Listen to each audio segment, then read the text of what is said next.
Non veg food అనగానే ఎవరికైనా నోరూరుతుంది. ప్రధానంగా చికెన్, మటన్, చేపలతో కూడిన ఆహారం భలే రుచిగా ఉంటుంది. దీంతో కొందరు వారానికి 2 నుంచి 3 సార్లు నాన్ వెజ్ లేనిదే ముద్ద దిగదు అని అంటుంటారు. మిగతా ఆహార పదార్థాల కంటే నాన్ వెజ్ లో ప్రోటీన్లు ఎక్కువగా ఉంటాయి. ఇవి తీసుకోవడం వల్ల దీర్ఘకాలికంగా ఎనర్జీ ఉంటుంది. అయితే కొందరు వారంలో 2 లేదా 3 రోజుల పాటు ఉపవాసాల పేరిట నాన్ వెజ్ ను అస్సలు ముట్టుకోరు.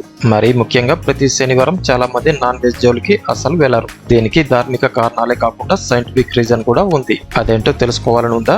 అయితే ఈ వీడియో పూర్తిగా చూసేయండి. మరి సాధారణంగా శనివారం అనగానే చాలా మందికి ఒక ఉత్సాహం ఉంటుంది.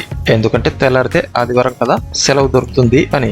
ఇకపోతే పిల్లలకు స్కూల్ సెలవు ఉంటుంది కాబట్టి ఇంట్లో సరదాగా ఉండొచ్చు అని అనుకుంటారు. అలాగే ఉద్యోగులు, వ్యాపారులు ఆదివారం సెలవు దినం కావడంతో ఇంట్లో కుటుంబ సభ్యులతో సరదాగా గడుపుతారు. ఈ తరుణంలో నాన్ వెజ్ వంటకాలను తీసుకుంటూ ఇష్టంగా తింటారు. కానీ శనివారం మాత్రం చాలా మంది నాన్ వెజ్ జోలికి వెళ్లారు. దానికి ఎన్నో కారణాలు ఉన్నా ముఖ్యంగా కలియుగ దైవంగా భావించే శ్రీ వెంకటేశ్వర స్వామికి శనివారం అంటే మహాప్రీతి.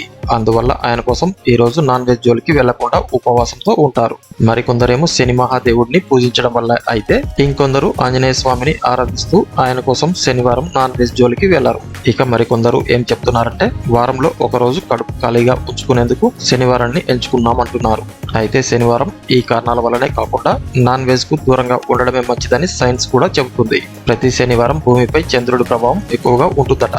దీంతో వాతావరణం దాదాపు చల్లగా ఉన్నట్లు అనిపిస్తుంది. దీంతో మనుషుల జీర్ణక్రియలో అనేక మార్పులు జరుగుతుంటాయి. అందువల్ల ఆ రోజు ఎలాంటి హెవీ ఫుడ్ తీసుకున్నా అది తొందరగా అరగదట. అందువల్ల శనివారం నాన్ వెజ్ జోలికి వెళ్లకుండా ఉండడం బెటరేనని కొందరు చెప్తున్నారు. ఈ వీడియో కనుక మీకు నచ్చినట్లయితే లైక్ చేయండి, కామెంట్ చేయండి, షేర్ చేయండి. అలాగే ఇటువంటి మరిన్ని అప్డేట్స్ కోసం మన ఛానల్ ని సబ్స్క్రైబ్ చేసుకోవడం మర్చిపోకండి.